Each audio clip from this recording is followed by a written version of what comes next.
Grammar पढ़ते हुए जैसे जैसे हम आगे बढ़ते जाते हैं तो ब्रांचिंग होते जाती है। हम लोगों ने शुरू किया था modern approach to English grammar, और उसमें वर्ड्स के सिर्फ दो कैटेगरीज थे, form classes and structure words. Form classes के फॉर्म चेंज होते थे और स्ट्रक्चर वर्ड्स के फॉर्म चेंज नहीं होते थे। उनके स्पेलिंग में प्रीफिक्स और सफिक्स का यूज नहीं होता था और उनके स्पेलिंग को मॉडिफाई नहीं किया जा सकता था। उनके फॉर्म भी चेंज नहीं हो सकते थे, हो सकते थे नहीं, चेंज नहीं हो सकते हैं। तो स्ट्रक्चर वर्ड्स ग्रुप का जो पहला मेंबर है डिटरमिनर, और डिटरमिनर के ब्रीफ डिस्कशन हमने शुरू किया था प्रीवियस वीडियो से। तो डिटरमिनर्स में कुछ टॉपिक्स हम लोग ऑलरेडी डिस्कस कर चुके हैं, और ये प्रीवियसली डिस्कस टॉपिक्स हैं। आर्टिकल्स कौन कौन से होते हैं, डेफिनिट होते हैं, इंडेफिनिट होते हैं, कौन कौन से एग्जाम्पल होते हैं, ये सारे डिटेल हमने आर्टिकल्स के लिए भी डिस्कस किया था, पॉजेसिव डिटरमिनर्स के लिए भी डिस्कस किया था, डेमोन्स्ट्रेटिव डिटरमिनर्स के लिए भी डिस्कस किया था, and adjectives of number and quantity के लिए भी डिस्कस किया था। कुछ ऐसे वर्ड्स भी डिस्कस किए थे जो कि एडजेक्टिव्स ऑफ नंबर ग्रुप में भी आते हैं and adjectives of quantity group में भी आते हैं। वो दोनों ही ग्रुप में इसलिए आते हैं because they can refer both countable and uncountable nouns. जो काउंटेबल को रेफर कर सकते हैं ऐसे एडजेक्टिव जो काउंटेबल नाउन को रेफर करते हैं वो एडजेक्टिव ऑफ नंबर की कैटेगरी में आते हैं, और ऐसे एडजेक्टिव वर्ड्स जो कि क्वांटिटी को रेफर करते हैं, दैट मीन्स अनकाउंटेबल नाउन को रेफर करते हैं, उन्हें हमने रखा था एडजेक्टिव्स ऑफ क्वांटिटी के कैटेगरी में। आज हम लोग बात करेंगे distributive determiners, each, every, either और नाइदर के बारे में। ये चार मेन एग्जांपल्स हैं और इसी एग्जांपल को हम लोग डिस्कस करते हैं। सबसे पहले ईच। आपके क्लास में 40 स्टूडेंट्स, 40 क्या है, नोन नंबर्स हैं। आप जब अपने जिस क्लास में भी आप पढ़ते हैं तो उसमें कितने मेंबर्स हैं ये आपको पता होता है।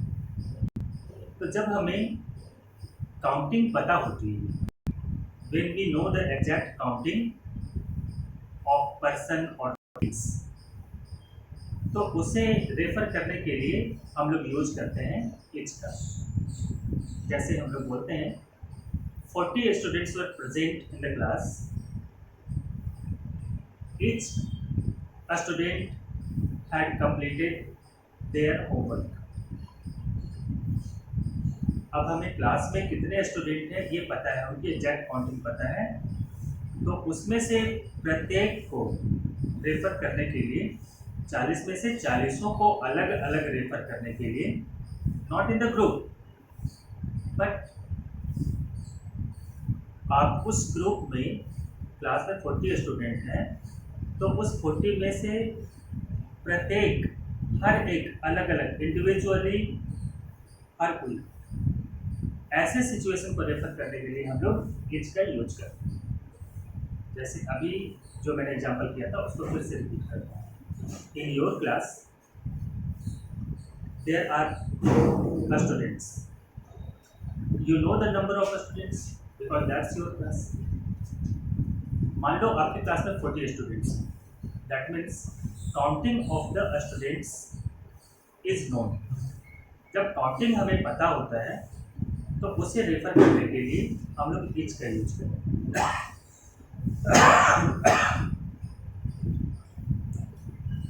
अब दो सेंटेंस में बोल रहा हूँ, ध्यान से सुनो। There were 40 students present in the class, each student had completed their homework. हमें काउंटिंग पता था इसलिए हमने हर एक स्टूडेंट ने अपना होमवर्क किया। तो हर एक स्टूडेंट ने मिलकर होमवर्क किया? नहीं, हर एक स्टूडेंट ने अपना सेपरेटली अलग अलग होमवर्क किया।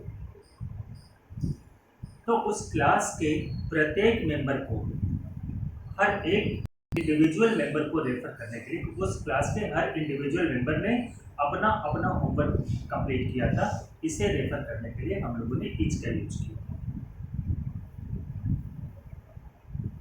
Every citizen of India is not responsible या हम लोग कह सकते हैं every citizen of India is not irresponsible. Every citizen, when we talk, we are talking of all the citizens of India. That's not exactly known number. That is not exactly known number. तो जब exactly known number का पता नहीं है तो उन्हें अलग अलग रेफर करने के लिए, उसमें से हर एक इंडिविजुअल को रेफर करने के लिए यूज किया मैंने सेंटेंस में एवरी का। Because number of citizens, number of valid citizens vary, it is never exact. तो जब काउंटिंग एग्जैक्टली नहीं पता हो, एक बड़ा सा ग्रुप है और उसमें काउंटिंग एग्जैक्टली नहीं पता है, तो उसमें से प्रत्येक मेंबर को इंडिविजुअल रेफर करने के लिए यूज करना पड़ेगा एवरी का। जब काउंटिंग एग्जैक्टली नोन हो तो हम लोग यूज करेंगे इच का, और जब काउंटिंग एग्जैक्टली नोन नहीं हो तो हम लोग यूज करेंगे एवरी का।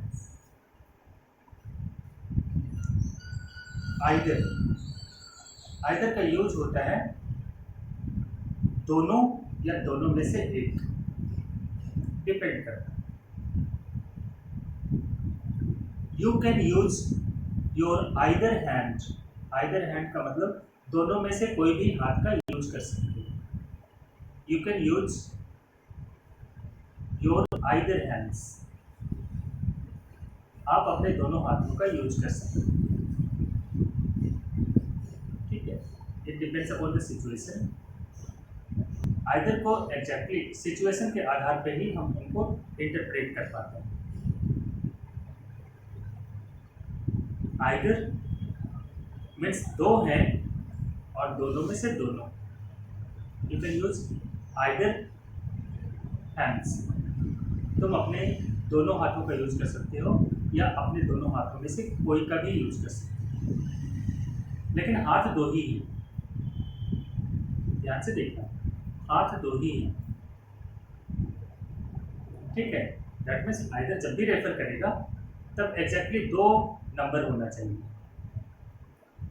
अब वो सिचुएशन पे डिपेंड करता है, वो दोनों में से दोनों को रेफर करेगा या दोनों में से एक को रेफर करेगा। उसके लिए सेंटेंस को स्टडी करेंगे और उसके आधार पे हम लोग कंक्लूजन निकालेंगे। We were walking on a road. Examples को सुनना ध्यान से। We were walking on a road and the road had trees on either side. हम लोग एक सड़क से गुजर रहे थे और that road had trees on either sides.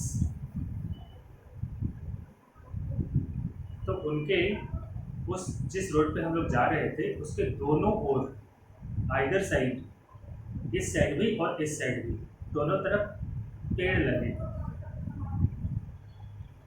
The road had trees on either side. You can use your either hand. There are two pens on the table. There are two pens, so you can use either. दोनों में से एक का use करेंगे। तुम दोनों का ही use कर सकते हो, लेकिन यूज तो दोनों में से एक का ही करोगे ना। तो दो तरह के सिचुएशन है, आइदर दोनों या दोनों में से कोई एक को रेफर करेगा। The doubts will be cleared through examples in next video session. फिर हम लोग बात करते हैं नाइदर। दो हैं और दोनों में से कोई नहीं। दो हैं और दोनों में से कोई नहीं। इसे रेफर करने के लिए हम लोग यूज करते हैं नाइदर। अब हम लोग बात करते हैं इंट्रोगेटिव एडजेक्टिव। तो इंट्रोगेटिव एडजेक्टिव में मैंने एग्जांपल लिखे हैं सिर्फ 3, व्हाट, व्हिच, हुज। तो आपके दिमाग में एक क्वेश्चन आ सकता है कि बाकी के क्वेश्चन वर्ड्स कहाँ गए, बाकी के क्वेश्चन वर्ड इस ग्रुप में क्यों नहीं है। तो बाकी के जो क्वेश्चन वर्ड है ना, वो क्वेश्चन पूछने के लिए यूज में तो आते हैं, कुछ प्रोनाउंस हैं और कुछ एडवर्ब हैं, वो एडजेक्टिव की कैटेगरी में नहीं आते। क्यों? क्योंकि अभी हम लोग डिस्कस कर रहे हैं डिटरमिनर्स। डिटरमिनर्स में कैटेगरी चेंज होना नहीं चाहिए। और दूसरी क्राइटेरिया क्या है? स्पेलिंग चेंज नहीं होना चाहिए, फॉर्म चेंज नहीं होना चाहिए। और दूसरा क्राइटेरिया क्या है कि डिटरमिनर्स के बाद जब भी आएगा तो नाउन ही आएगा।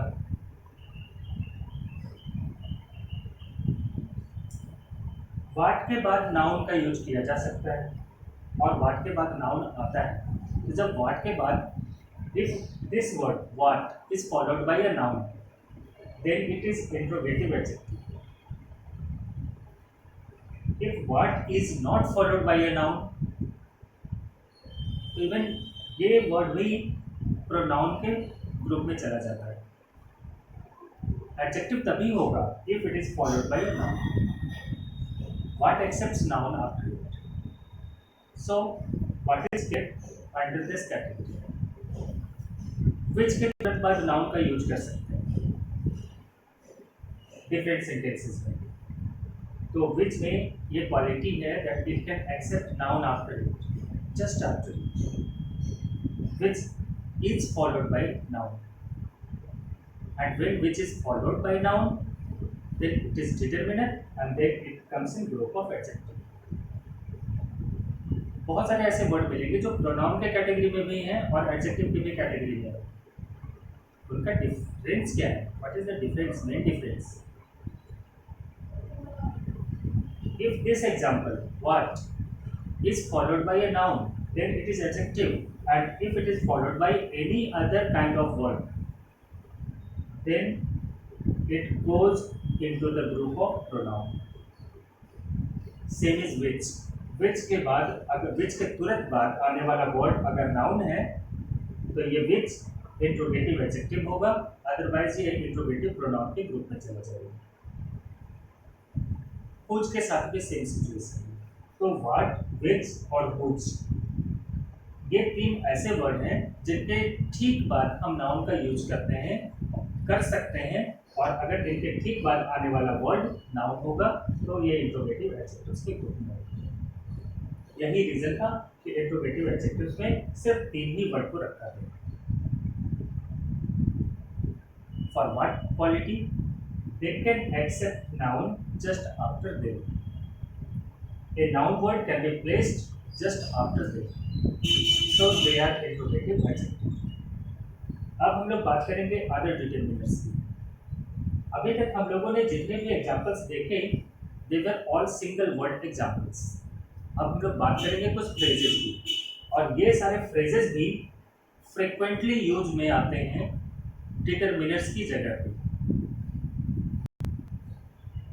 तो ये जो दूसरे डिटरमिनर्स हैं ये सब के सब फ्रेज हैं, और इन सारे फ्रेजेस का यूज भी हम लोग डिटरमिनर के जगह पे करते हैं। जैसे प्लेंटी ऑफ बहुत ज़्यादा है, ये एक फ्रेज है। A large number of, a small amount of, a lot of, a great deal of, a large amount of, lots of, a good deal of, ये कुछ फ्रेजेस हैं। It is not possible to write all such phrases over here. ये सारे कुछ phrases मैंने example के लिए दिए हैं जो कि डिटरमिनर्स की तरह यूज में आते हैं, और इसीलिए इन्हें फ्रेज डिटरमिनर्स कहते हैं। प्लेंटी ऑफ,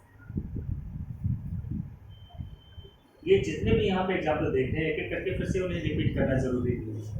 ये जितने भी एग्जाम्पल्स आप देख रहे हैं, देखने से आपको इस बात का आइडिया मिल गया होगा कि ये क्या रेफर करेंगे। They will all refer to either number और क्वांटिटी। इसमें से जितने भी हैं वो या तो क्वांटिटी को रेफर करेंगे या फिर नंबर को रेफर करेंगे। तो ये जितने भी फ्रेजेस यहाँ पे लिखे हुए हैं उन्हें हम adjectives of number and quantity की तरह यूज करते हैं।